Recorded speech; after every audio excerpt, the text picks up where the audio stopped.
Hey, everybody. Welcome to this urgent panel discussion on the BlackMatter and Conti ransomware gangs. My name is Jake Milstein. I run all of the events for Critical Insight. And for those of you who haven't joined one of these before, we do urgent panel discussions when there's something that really percolates up in the news, something that's impacting organizations. This is no exception. We'll talk. And so what we do here is we'll go through the facts of what's going on with BlackMatter and Conti and ransomware. We'll talk about what the feds are doing in response, and then we'll do Q&A with the panel we have today. Couple of important things to know is so number one is that this is being recorded, and so you will get a recording of this sent to you automatically in the email. If for some reason you don't, you can email me and I will send you a link. My email address, which I'll put in the chat on the right, is jake@criticalinsight.com. Sometimes the system isn't perfect because systems aren't perfect. So if you need that email, I will send that to you. Second thing is that you may or may not be aware, but it is in fact Cybersecurity Awareness Month coming up here. And we're going to do security awareness trainings every Friday. And Ginny, who runs events for us, is going to put a link to register for that in the chat. It may, if you're an IT professional, it's probably a refresher for you, but anyone in your org can come. It's no cost. We give certificates for folks who complete it. It's something we started a year ago when there were so many people because of the pandemic, just hadn't had time to get to their annual security awareness trainings. And so we just started doing them, and we're doing them every Friday in October. So please invite your folks. Also, as you noticed on the right, there is a chat. The best part of these panels is you can ask your questions. And so, ask anything as it comes up. If you have points to make, put it in the chat. And if you have a question, I'll make sure to ask the panelists. And if you would, right now, we're curious where you're joining from. Go ahead and let us know where you are. I am in Seattle, where it is definitely not sunny. On the panel today, Mike Hamilton, Critical Insight co-founder, former CISO of the city of Seattle. Fred Langston, also co-founder of Critical Insight, and he runs professional services for us. And John Luke Peck is an incident response expert and has been dealing with some of these ransomware gangs.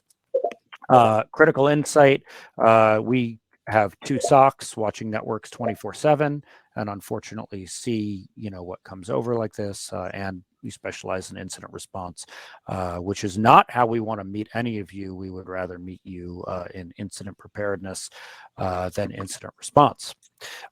So getting to the point of this. Oh, I forgot. Also, state of the end. We do have a survey in the end. Where when you take the survey, you can donate a gift card to a food bank or get a gift card yourself, because we want to know how we're doing, whether these urgent panels are helpful. Okay, so here are the facts on BlackMatter. Ransomware affiliate program first identified this year, July 2021. They've launched several high visibility attacks, one on Olympus, a Japanese company, Marketron. Marketron is a really interesting company that provides ads to radio stations.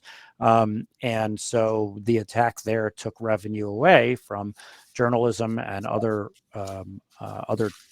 types of radio. And their most notable attack has been on something called New Cooperative in Iowa, which is part of the agriculture supply chain. BlackMatter says it won't attack critical infrastructure, but hey, that's in dispute because of the clear attack on the food supply there. They do say they will provide free decryption services to BlackMatter victims in critical infrastructure. And oh boy, we're going to talk about that. They're demanding almost $6 million in ransom from the co-op, which says no, they're not going to pay it. BlackMatter appears to be reformed elements of the R-Evil and Dark Side groups, which attacked Colonial Pipeline. And interestingly, several endpoint agents can detect the binary. And Mcafee just published a vaccine technique, which we're going to talk about whether that's a good thing to do. It is not. It has some negatives. Now, Conti. So the Conti ransomware gang, unlike BlackMatter, Conti focuses on critical infrastructure. Their targets so far have been Ireland's Health Service Executive, Tulsa government, Broward County schools. CISA advisory sent last week about this, which put it on a lot of people's radar again. The FBI says Conti's attacked more than 400 organizations and that their activity is increasing. They're different than BlackMatter because they're considered ransomware as a service, but the group pays the deployers of the ransomware a wage. Mainly attacks through spear phishing and Word doc attachments. They use double extortion, which we'll talk about here a little bit, and notoriously unreliable. Some victims don't get back data after paying. And Mike, there's federal action going on here. There is federal action, and that's to a certain extent going to help us out.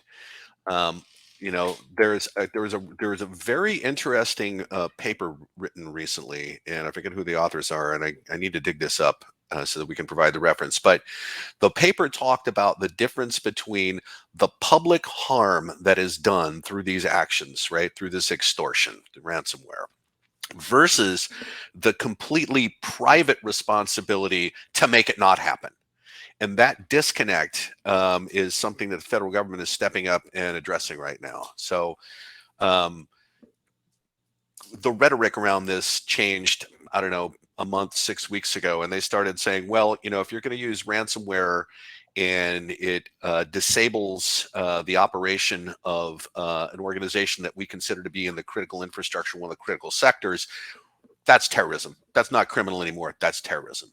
So just that rhetoric that rhetoric change had an effect. And so REvil in particular kind of dried up and blew away real quick. And we think they're all, coming back. In fact, REvil is starting to show up again, but it's morphed into, I think there's a lot of cross-pollination between these gangs, and it makes sense.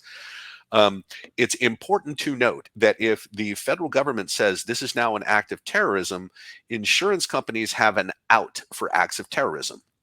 This came after 9/11, where, if terrorists knock down buildings, that's not something we really had in our actuarial tables as a risk. And so the federal government backs up that kind of terrorism act through a program called TRIP, the Terrorism Reinsurance Program. And the U.S. government is considering, and there hasn't been any motion on this in a while, in becoming a reinsurer so that there's always going to be that backstop there. And being that backstop allows the federal government to lay down some more rules, like, for example, a prohibition on paying these ransoms. They can't do that right now. And frankly, whether or not you pay a ransom is a business decision, and your insurance company and all of your attorneys are going to be at the table when you make that decision. It is going to be tough for the federal government to just lay down the law about that, because it means a lot of companies are really going to get hurt bad, especially in the beginning. But what the FedGov is doing is using the authority that's already been granted to the Treasury Department to create something called the Office of Foreign Asset Control, OFAC. And what OFAC is for is to prohibit payments to certain countries that we have on terrorism lists. They fund terrorism. They do things we don't want. And so that's been in place for a long time. They're using that existing authority now to say, okay, we're going to sanction cryptocurrency exchanges that handle funds that were obtained through this extortion. And they've gone ahead and they've done their first one, and that's Suex.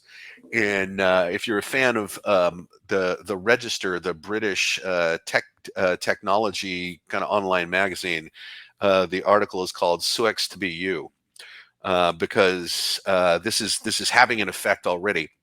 So Suex has dealt with at least 8 gangs, including Conti, REvil, and Darkside, the elements of which are morphing into what we're calling now this black matter.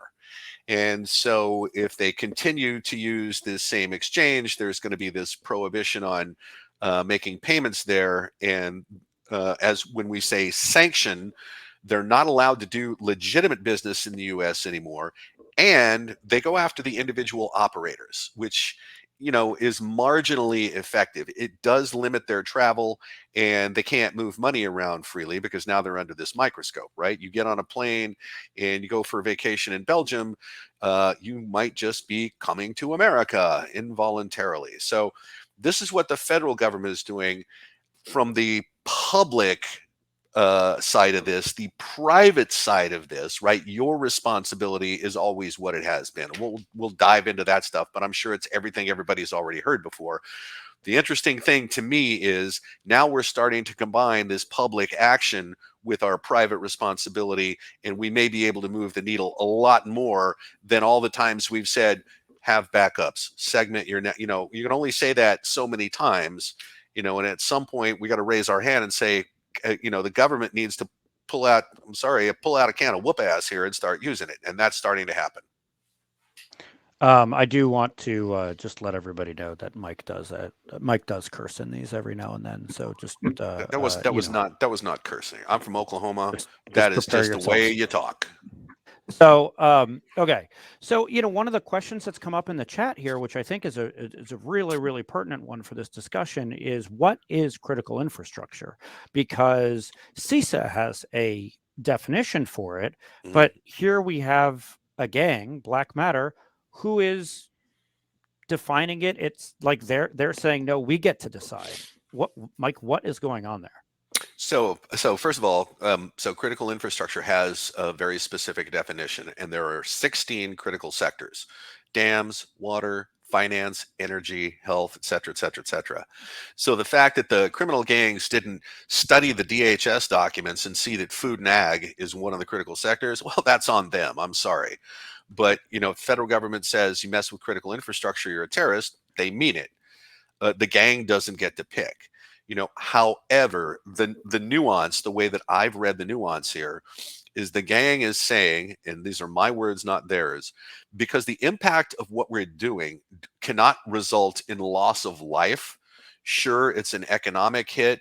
Sure, it's going to disrupt food supply, but nobody's going to die. Like if we snarled up a hospital and somebody can't get admitted, or they have to be transported to another hospital and die on the way, which has happened. um, you know these gangs, Conti, that goes after hospitals, there are deaths that can be attributed to that. So anyway, this dark matter gang says, look, you're calling it critical, we're not calling it critical. And so the question is, do they get to pick? And the answer is no. I mean, federal government, when they've got a policy, they're going to execute against that policy. They say you go after critical infrastructure, we're coming after you. Full stop. So, but there's a question. There's a bizarre question of trust here, Fred, where like the Black Matter is saying, trust us, we won't go after critical infrastructure, and if we happen to, we'll give them a decryption key. Do you? I mean, trust the criminals? Yeah, well, even at that, even leaving trust out of it, the fact that they've encrypted your stuff and give you a key, you're still down for 3 days, a week. The decryption is not instantaneous. People think you enter the key and all of a sudden everything's back, but it takes days to get through the encryption routines to unencrypt all this stuff. So you're still down for 3 or 4 days. It still has a huge impact. Frankly, a lot of places can recover from backup faster than using a decryption key. If they move right upon the ransomware attack to start recovery, they can usually beat the time it gets to get the key, negotiate, pay the ransom, and decrypt the stuff. So to imply that this is not incredibly harmful, that we're okay because we're going to give you the decryption key because we made a mistake, I mean, that blows the trust argument right out of the water. It's the typical way a con man uses language to trick you into thinking one thing when in fact they have the same motive before, to take your stuff. Yeah, I mean, as Seth and Jen say in the chat, if their backups were segmented and based on several experiences, it does not come back clean. John Luke, you've actually been, doing incident response for some of these right now. What's your experience? The experience has been all across the board. So we have some clients who had been ransomwared and were able to recover from it, either because the systems which were affected weren't as critical, so they were able to just essentially nuke them and start again. And we've had other customers who are still struggling with recovery even after they've paid the ransom. So we've got one customer in particular who we're doing work with at the moment. They paid the ransom. It was the REvil attacks.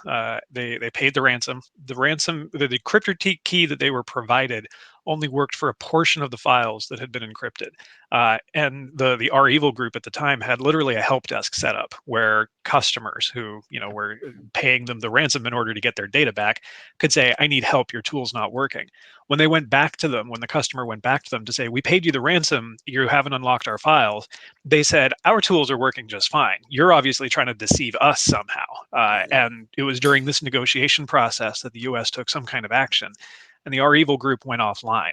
And so, in the middle of these negotiations, trying to get their data back after the customer has paid the ransom and they've been provided a version of the decryptor tool, the group disappears and the customer is left high and dry with no files, no systems that they can use, and no ransom payment.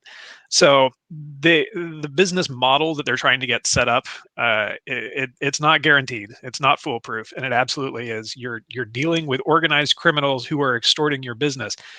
We saw some indicators that people were very pleased at the level of customer service that they were receiving from these organizations, that it was such a pleasant and friendly interaction and they were so helpful.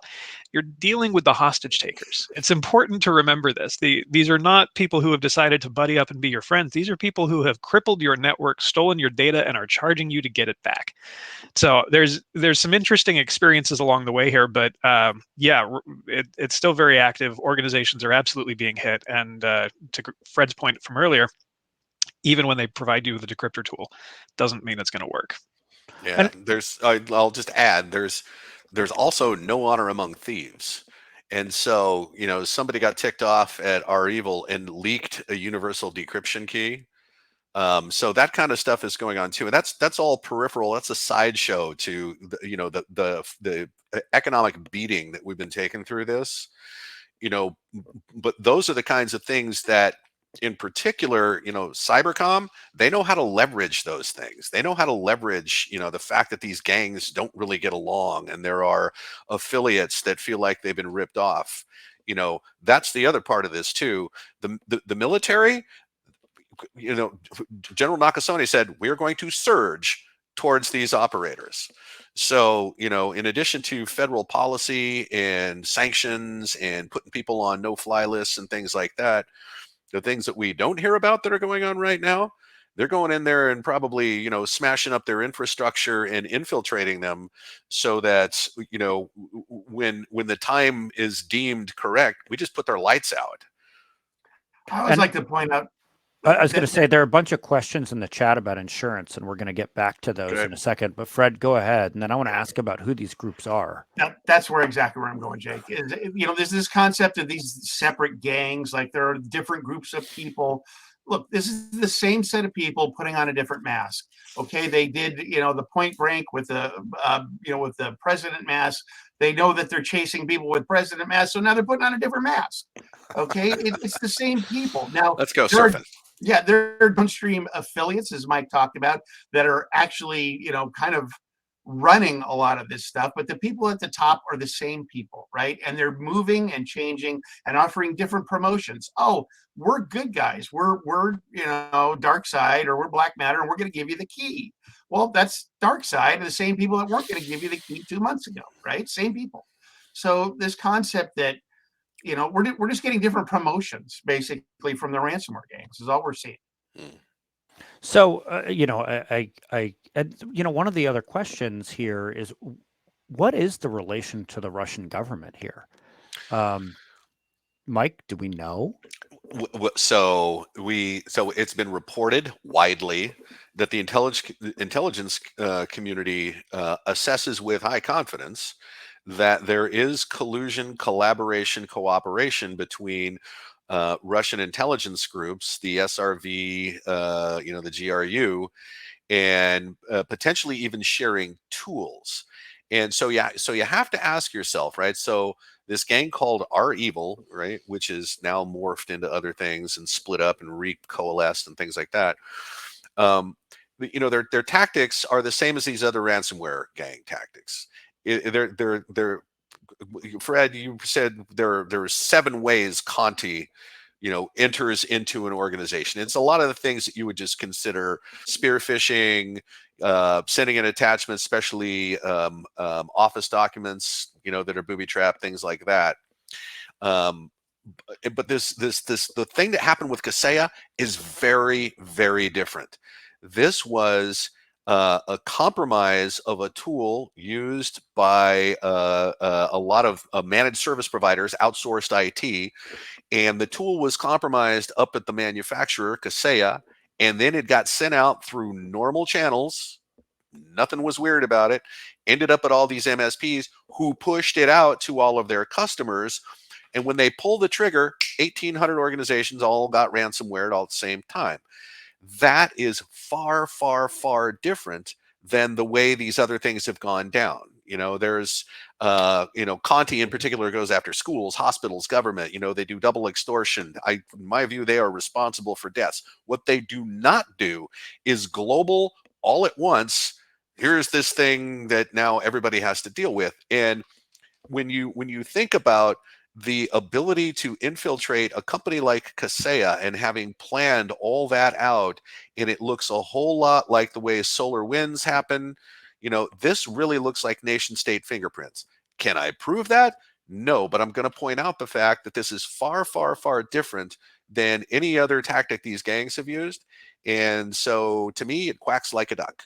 And again, the intelligence community agrees with that. Yeah, I mean, our friend John Ricci, who heads up cyber at the American Hospital Association, in his last email just referred to the gangs as Russian speaking. Fred, Yeah. you were going to say?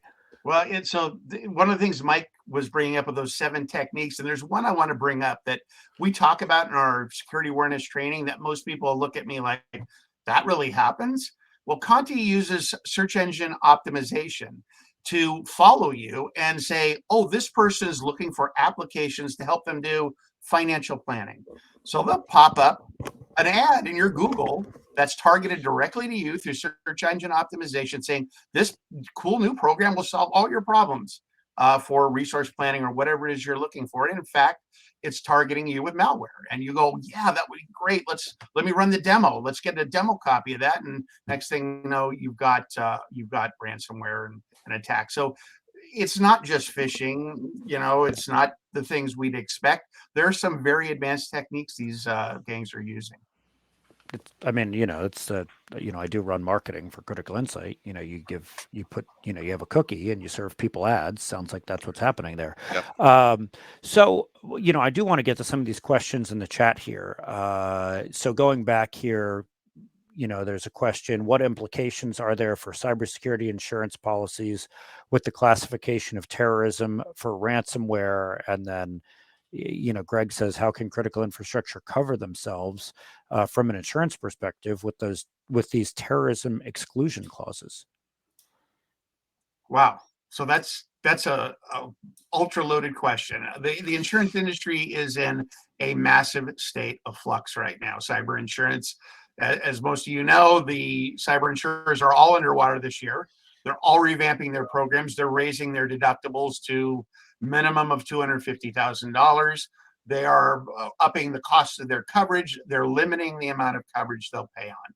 So it's evolving at such a rapid rate. I can't predict where 3 months from now the state of insurance will be. But from a terrorism perspective, we still have to wait for the outcome from the WannaCry and the attacks from a couple of years ago, where a lot of companies did not get their insurance payout because it was an act of war, act of terrorism. It was global, yeah. It was not something that there was exclusions in the policies to that effect. Until those get through the courts, I don't think anybody knows where we can go, because we have to make some legal decisions before we can plan what the next moves are. Yeah, and I would say insurers right now are not denying payouts based on terrorism, but this conversation with the federal government going to as a reinsurer, what that would do is that would allow all the companies to go, okay, we're going to build back The federal government is going to pay for that as a reinsurer, and everybody will be made whole here, and the insurance companies don't take the hit. But what it means is people have to agree to build back. Don't just pay ransom, expect to get a key and think, you're going to crunch, crunch, crunch and decrypt everything and everything's going to be okay. It's going to have to be, you are going to rebuild. If the federal government becomes that backstop, that's going to be the stipulation. And John Lucas, you see, so one thing to note is in the chat here, if folks see Seth, he is actually, we know Seth. Seth is an insurance expert there. And John Lucas, you work with people who are dealing with attacks. How is insurance playing into their response to getting hit? It's definitely multifaceted. So on the one hand is the procedures that the insurance company wants you to use. Oftentimes we have been a customer's first call once they've been hit and they don't know where to go from there. And we have to tell them, look, we're happy to help you, but your first call needs to be to your insurance provider because they're going to be the ones who are paying out on this and they're going to potentially have resources that they want to direct you to, either as far as like a breach coach or an incident manager or an incident counselor, or maybe running everything through a law firm or which forensic groups to use. And so we oftentimes have to say you need to call your insurance company before anybody moves forward here. That's oftentimes when they find out either they didn't have the coverage that they thought that they did, or the world of insurance managed incident response is not going to be as straightforward as they thought. One of the things that we're seeing at kind of a more macro scale is that the insurance companies are pulling back on their policies. We've got one customer who had policies for over $1 million, and they've discovered now that those same products are only going to cover about $100,000 worth. And that's just going from one year to the next because the insurance companies have changed the product that they're getting. Other customers are seeing that there's more stringent requirements being made for security program controls. During assessments, for example, one of the things that we look over is the actual cybersecurity insurance policy documents because we want to understand what are the incident activation procedures and what are your requirements that you need to uphold. Up until the last year, 2 years or so, there have been very few requirements in those documents. It's not you have to maintain a segmented network, you have to use industry standard firewalls, you've got to have good change control practices. Those things aren't in there. They're starting to appear now. And the organizations, the insurance providers, are starting to say, to Seth's point here in chat, if you didn't have strong antivirus controls, if you didn't have multi-factor authentication on your accounts, if you didn't have an industry standard firewall, you're bordering on gross negligence, but ultimately they're going to say, we're not paying you because you didn't do the bare minimum in order to keep your network secure. So the insurance companies have been getting beat up left and right over the last few years with all of the payouts, the stuff that we've been talking about here. And I think they've woken up. They're starting to pull back on some of the laxness that's been there in the industry so far because they're seeing how many attacks are happening and how big the damages and the consequences are, either in terms of paying out the ransom or just in the actual remediation and cleanup costs. Another point that got brought up earlier on in the chat is that just because you get your data back, just because the ransomware finally unlocked or decrypted, that doesn't mean your incident's over. That doesn't mean you don't suddenly have a massive data breach on your hands. Yeah. Just because all your records are still there doesn't mean they didn't get uploaded to some server in the middle of nowhere, which is now auctioning all your data off on the dark web because they want more money. So it's a very multifaceted issue that it's important for everybody to look at before an incident, because you don't want to be finding out after you see the purple screens demanding Bitcoin that your policy doesn't cover you. Yeah, and and one really important thing that Julie's brought up here is the benefit of insurance companies demanding, demanding that people have, 24/7 monitoring, that they have MFA turned on, that they have, proper segmentation, is that it's now easier to explain it to executives and sell, to use Julie's words, sell proactive IT to executives is easier now, right? And that's the benefit of this, which brings up the question. You have all this stuff going on, you have insurance, but you have Conti, you have these new dangers. How do you talk to executives about this? And Mike, executives can be a board, a CFO, a CEO. It can also be elected leaders. Yeah. Well, so Julie's making the key point here, right? So it's about money. And first of all, when you talk to executives, electeds, you don't talk about scary Russian cyber stuff. You talk about records disclosure and what it costs. And you talk about extortion and what that costs, and, business email compromise and how much is being lost, $2 billion a year.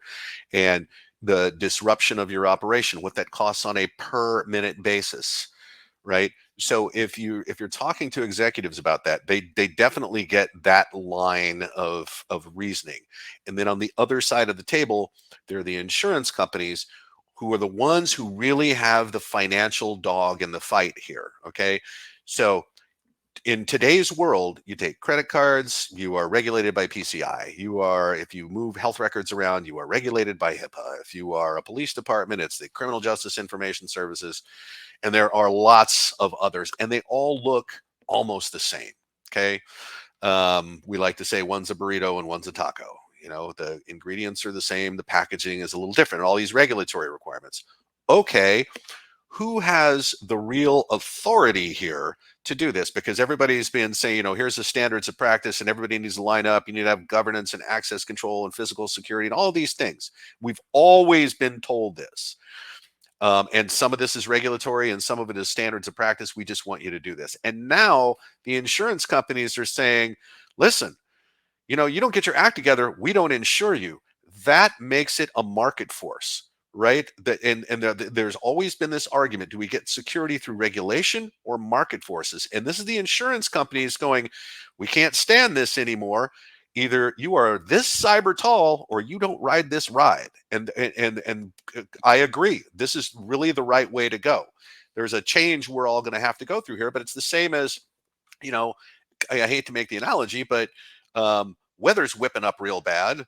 And if you live in Tornado Alley, the time is going to come when they will not insure your home against tornadoes. That is a market force. That's because insurance companies are tired of losing money. And what that means is you're going to have to move away if you want to have insurance. You know, either that or you're rolling the dice here. And, you know, flood insurance you can't get in lower Louisiana anymore. Same thing. So yes, this is what's happening. And it's, you know, the backdrop of all this is there's this question about whether or not to pay. Insurance companies won't pay out if you're not perfect. Federal government really isn't there yet as a reinsurer and with, you know, statutory obligations about going after it. And there's this uptick in activity going on. So, you know, until some of this mess actually gets worked out, you know, we're kind of at a high danger point right now. And I, you know, one of the things that occurs to me in terms of talking to executives is one of the things that somebody asked for in one of these sessions before was an executive briefing, and Mike and I put one of those together. It's a Word document that you can customize. I'll type one of those up if you're interested in it. Just shoot me an email and I'll just send you the Word document. I forgot to do that before this one because this one came up so quickly. Hey, so John Luke and Fred, a question that came up earlier from a journalist who's in the chat here. Ransomware groups have started threatening victims against using negotiators or security firms, saying they'll just delete the data or dump it and end negotiation. Sounds like a bluff, but is it having any impact that you've seen? I haven't heard of anybody that's actually been faced with that threat. I find it relatively close to a bluff, if anything. And I would also never advise that you try to negotiate with these gangs on your own. You will end up paying a premium price, probably the same amount you'd have to recover if you paid for recovery. So that's just a terrible, terrible idea. And frankly, you can attempt to con the bad guys by, and I think somebody put this in the chat, don't, you know, tell them, you know, that you're a ransomware negotiator. Get an employee address at the company you're representing. And so I think the negotiators are smart about this. They know how to hide this. And frankly, they know these people. I mean, not personally, but they deal with them all the time. And it's business, man. And whatever is the fastest, easiest way to make money, that's what's going to happen. Yeah, and another question that came up in the chat here, do you have any tips for getting your MSP and other vendors on the same page with proactive cybersecurity? John Luke, I'll bet you have thoughts on that one.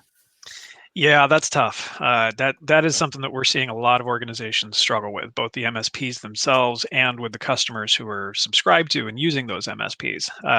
A lot of times we get brought into an incident by an organization who has an IAT or an MSP, and getting the MSP on board with both the severity of the incident, the potential fallout and the impact, as well as the fact that if they had one customer who was set up in this way, which got breached or attacked, and they have potentially dozens of other customers set up in similar ways, whether that's some website exposed to the internet from your server or remote desktop being advertised to the internet, any number of things that they use as day-to-day management or administration, or they set it up very deliberately that way.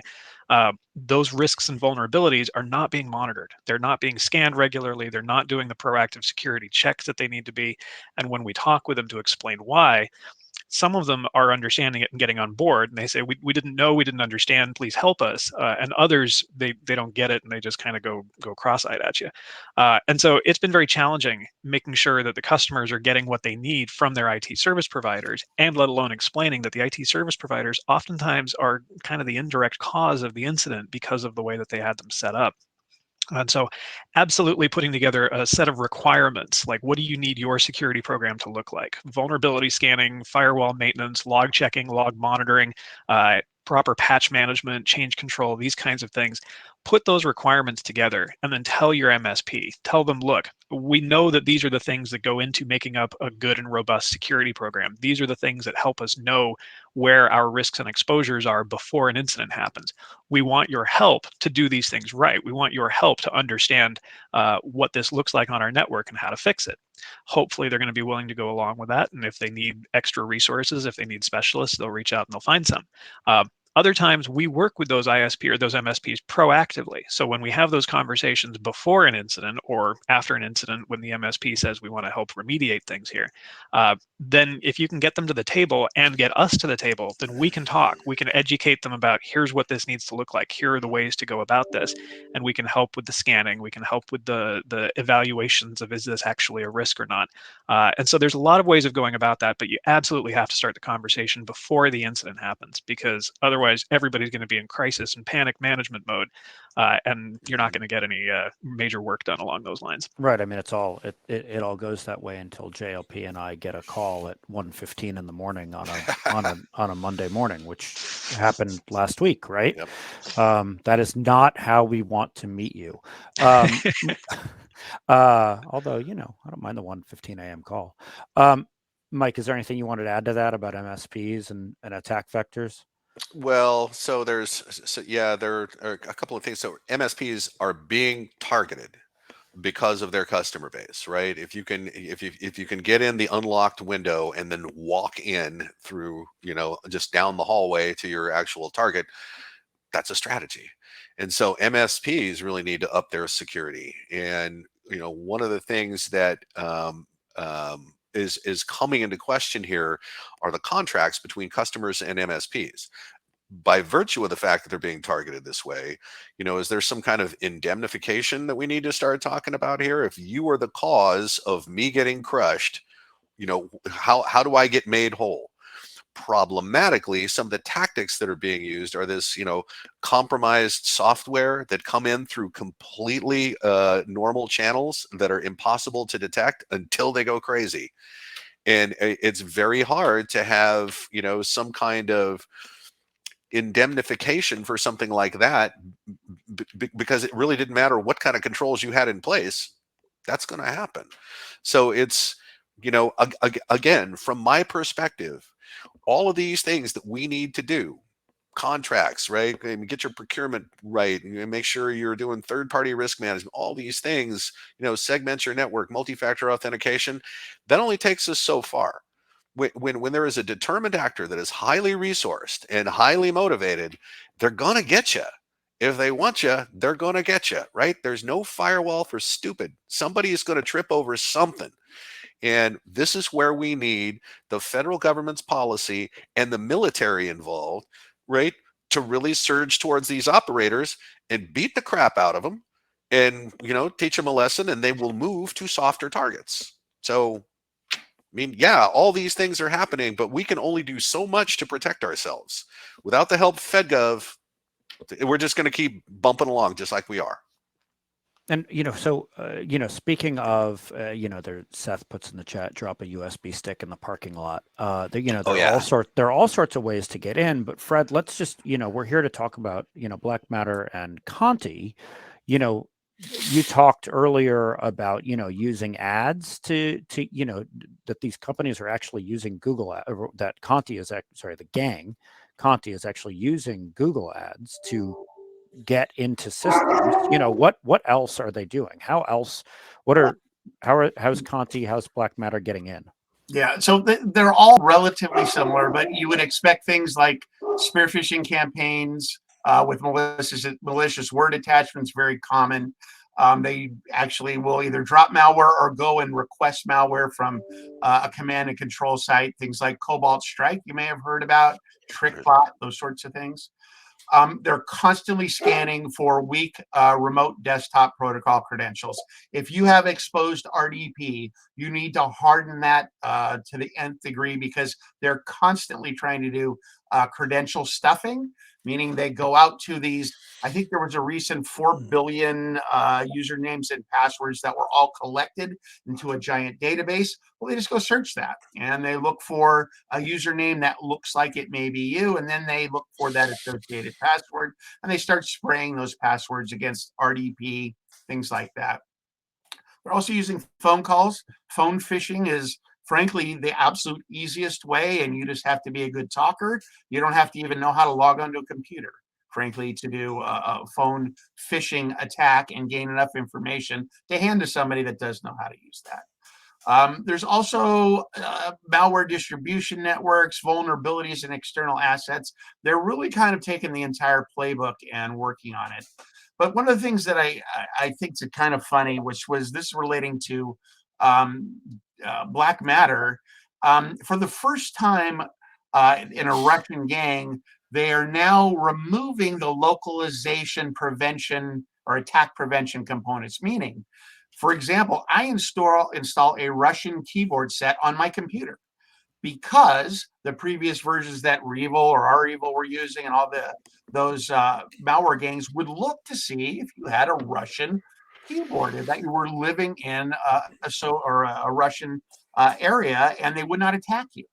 Well, for the first time, they've removed those attack prevention components that don't let a Russian person get attacked, and it's wide open to everyone. Now, the question becomes, is this because they're expanding their horizon? Does this mean that the Russian government says you're attracting way too much attention, making it clearly obvious that you're a Russian gang because you're not attacking Russians? So there's some evolution towards being a lot less deliberate about who you are and what you are to keep, as Mike alludes to, the U.S. Department of Defense coming after you and launching anti-terrorism operations against your systems. Yeah, I mean, and John Luke, is there anything you want to add there about how the bad guys are getting in and what you're seeing for the customers you're working on? They're just as often crimes of opportunity as they are targeted attacks. And just because they've chosen your organization doesn't mean they're going to have a hard time getting in. So the stuff that Fred described, absolutely, but it's all across the board. It's email, it's vulnerable websites, it's attachments coming in through the door, it's trying to use malicious advertisements to direct people to click on the bad links. The attackers know all they have to do is get a foothold on a single computer. That's all it takes, and from there they can pivot around almost as far and wide as they want, through everything from credential stealing, where they grab a password off of one computer which works on all the other computers, all the way to sniffing network traffic and stealing passwords off the wire, which they can then use to pivot around. We've done a lot of security assessments just since I've started with the company in 2017. We have never encountered an organization that's doing it all right.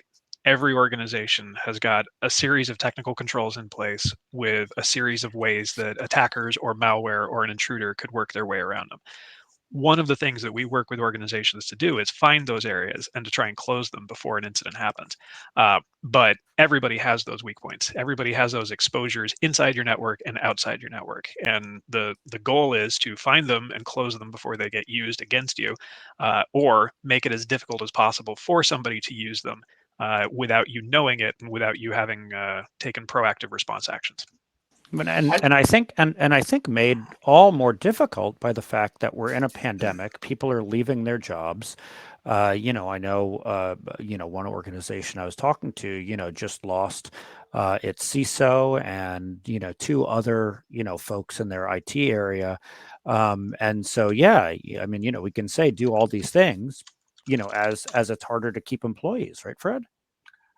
Absolutely. It's all types of employees, right? It's IT staff are moving at an incredible rate right now.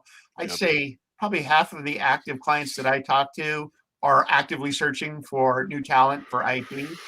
That then leaves the security function either uncovered completely because of most of these smaller places, it's IT that does it. And if you have information security folks, it's a hot market, man. I mean, we're looking right now for people just like everyone else. So when there's such a lack of available talent to put in these places, you can go 6 months trying to find talent. And in fact, if you're not able to pay, market rates, and a lot of municipalities certainly can't, and small businesses, you're probably going to be left out in the cold, which is a painful reality, unfortunately, right now. I want to pivot off something John Luke said, because when we're talking about controls, right, and there's this entry point where somebody will get somebody to give up a password, okay, and generally the way organizations try to combat that is they will hire a company to do this phishing testing, and time after time after time after time, what we find is you can never get the recidivism rate below 3 or 5%. Okay. It takes one person to trip over the cruft on the internet, open the attachment, give up a password because it looks like a SharePoint site and there's something juicy somebody's offering them there. So go ahead, keep doing that. Keep spending all that money to do all that phishing testing where you're never going to get that rate to zero, instead of having a policy that says all your personal use will be on a personal device, and which will run at least 40% of the problem directly off a cliff. Combine that with pervasive multi-factor authentication, which Microsoft and Google both says will knock down more than 90% of the phishing problem. Those two things right there make most of the problem non-existent. Don't keep trying to teach people to be smarter. Make it impossible for them to F up. I want to talk about the new co-op, which is the attack that kind of brought this BlackMatter stuff to the forefront. If they'd had multi-factor authentication, I don't believe any of this attack would have happened. In fact, people probably read that out of 120 people in the organization, 10 of them were using the password chicken1, the number one. Okay, that is imminently guessable password. So if you have passwords where you're not requiring people to have very complex passwords, which has its own problems unto itself, then you need multi-factor authentication, because if they can guess that password, and anybody, I could have guessed chicken1, especially interestingly, since a Russian speaker might read new coop instead of new co-op and think chicken, right? So it just shows all the things that you need to. So they inadvertently played into the Russians' hands. They maybe just got lucky. Possibly. Possibly. So let me just say, Jens is cracking me up here, and the chat is the best part of this whole talking head thing, I gotta say. Hey, so Fred, one of the other things that you talk about a lot is patching and the importance of patching.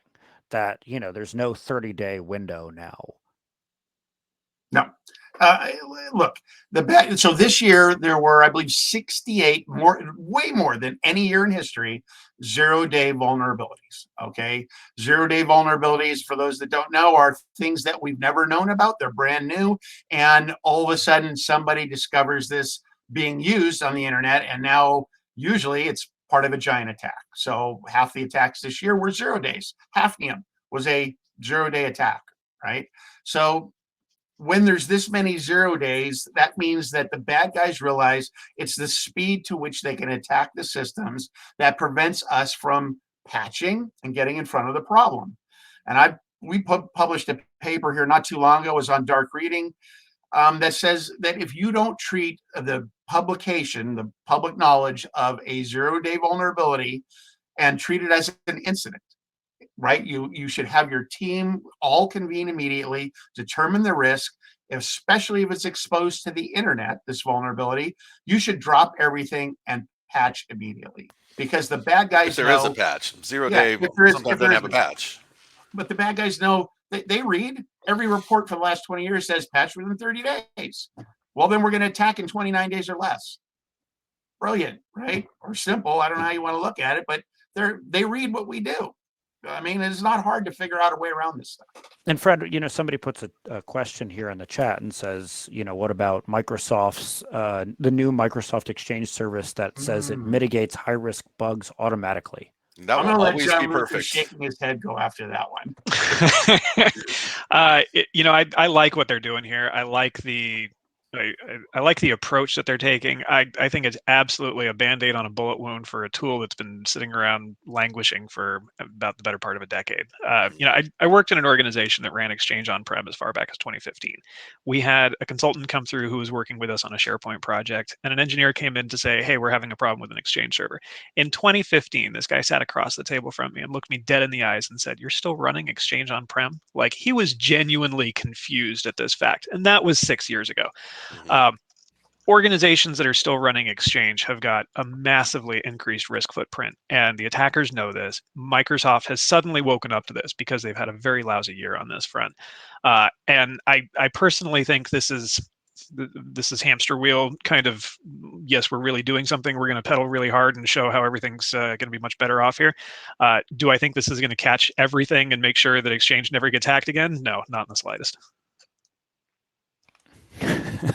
Hey, that reminds me, one of the things that we said we would talk about, Mike, was the Mcafee vaccine. What's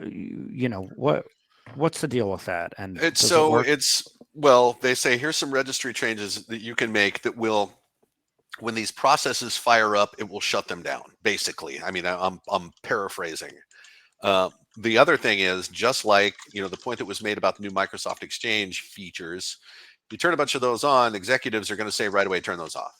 Well, if you try this, McAfee vaccine technique, what it's supposed to get around is the fact that the malware is always changing, morphing, adding, obfuscation techniques, things like that, trying to stay under the radar. But when it fires off, it always does these things, creates these processes, and that's detectable. And so if you do that, you can make those registry changes and it will have, somewhat of an effect, probably about as much effect as getting a Cyrillic keyboard. The downside is other things will start to break, obviously, right? So just like, executives are going to say, you got to dial down all that Exchange, configuration stuff. This is not, even McAfee says, this is tricky, be careful. So, but the good thing is, the endpoint security vendors, they're getting very familiar with these tactics too. They're trying to keep up as everything morphs and we have these new evasion techniques. They'll figure that stuff out. When somebody traps a piece of malware, everybody dissects it, it goes up to virus total, and all of a sudden all the vendors have a signature for it. And that happens minutes later. That is really quick how that happens. And in some cases, what the Cybercom is doing is when they trap some of this malware, they intentionally feed it to virus total so that everybody knows, has a signature for this and the stuff doesn't work anymore. Then they go right back to work making this evade again. So it's going to be this cat and mouse thing always. This vaccination technique, okay, that works. I think I would rather rely on an endpoint agent that is, well maintained, up to date, and has a development staff that's always working on these things more than a registry hack. I'd like to point out too that Conti likes to use Microsoft tools like sysinternals. So some of their hacking tools are never going to be recognized because they're standard part of the system. Right? Hey, so, as we get toward the end here, we're going to get final thoughts here in a second. A couple of things that I wanted to share Number one is, so Fred's team came up with a 13-point assessment, which is just it's a 1 hour, like 1 hour assessment. We do a certain number of them for free every month, and it looks like October is coming up, and I think Fred's going to let me do a few of them. So if folks are interested in doing an assessment, shoot me an email, or when we get to the survey, you can also ask for one in the survey. But it's a good, just real quick checkup of where you are. It doesn't replace a full assessment, and Fred makes me say that. The other thing is, for folks who are curious about Critical Insight, we do a ton of things here. Starting on the top left is really where we want to meet you, which is the incident preparedness. Again, we don't want to meet you on the bottom, which is the incident, which is the IR assistance. But of course, we do 24/7 monitoring. And then on the right side are the assessments that we were talking about before, penetration testing, and the vCISO engagements have been very popular as folks deal with the attrition. This is not a sales webinar, but since folks were asking, especially Tim, what do we do? I threw this slide in so folks knew what we do. And if you want to contact us, those are our direct email addresses there. So let's go to final thoughts. Jean-Luc, you start. EDR. I am such a huge fan of endpoint detection and response products. These are the next generation of antivirus agents, and they have got much stronger and better protections against ransomware. It's not 100%, but that's when you've got things like rapid quarantine. That's when you've got proactive system isolation. And between that and a strategy where you make sure that there's nothing sitting on a computer endpoint, a desktop, and arguably even a server, but certainly on your employee endpoints, nothing important there that couldn't just be wiped and reloaded. Then the strategy shifts from how do I need to restore my network to how do I just obliterate the infection and how do I get people clean workstations as quickly as possible. I am a huge fan of endpoint detection and response, and I will get on that soapbox anytime, day or night, for anybody. And Steve asked, which EDR do you suggest is the best? Steve, if you shoot me a note, I can set you up with a conversation with Jean-Luc or one of our other folks to answer all those questions. Fred, final thoughts. Yeah, I'm going to go with multi-factor authentication, which is just the obvious, easy one. I mean, the insurance companies are requiring it. It would have prevented the new co-op attack. It would prevent probably 80 to 90% of all attacks. Come on, people, it's time. Mike, final thoughts. So first of all, if you're a hospital, you need to have radar up right now. When CISA and the FBI come out and say Conti is really ticking up, they go after critical infrastructure. That means you.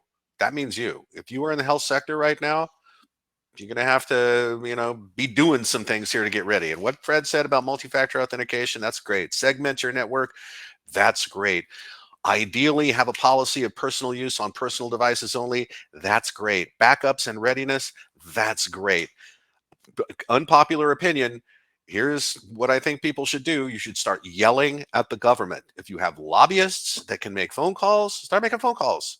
Start talking to senators, congresspeople. Man, this is nuts. Make this stop. We're doing everything we can. We need you, government, to get out there and, rip somebody's head off, make it real public that we did this, and make this crap stop. Cool. All right. So one last thing for everybody, which is the survey. We would really appreciate if you take the survey. The survey is where we learn whether we're doing a good job of this. And also, as I mentioned, you can get a gift card for yourself or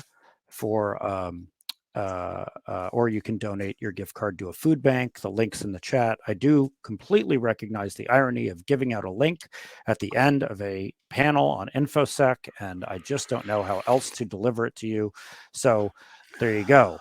I also want to thank, not just Jean-Luc and Mike and Fred here, but also the chat today. You guys have been great questions. And that's what makes Seth, these things. And Seth for really jumping in with great insurance questions. And I love what Jonathan is saying here, which is ban Bitcoin. Mike, I have heard you say that. China just did. China did last week. Yeah. Right? Yeah. I mean, why do you think they did it? To stop the black market economy. I mean, Right. I The mean, anonymity of the transactions. yeah. China's I not hate, about anonymity.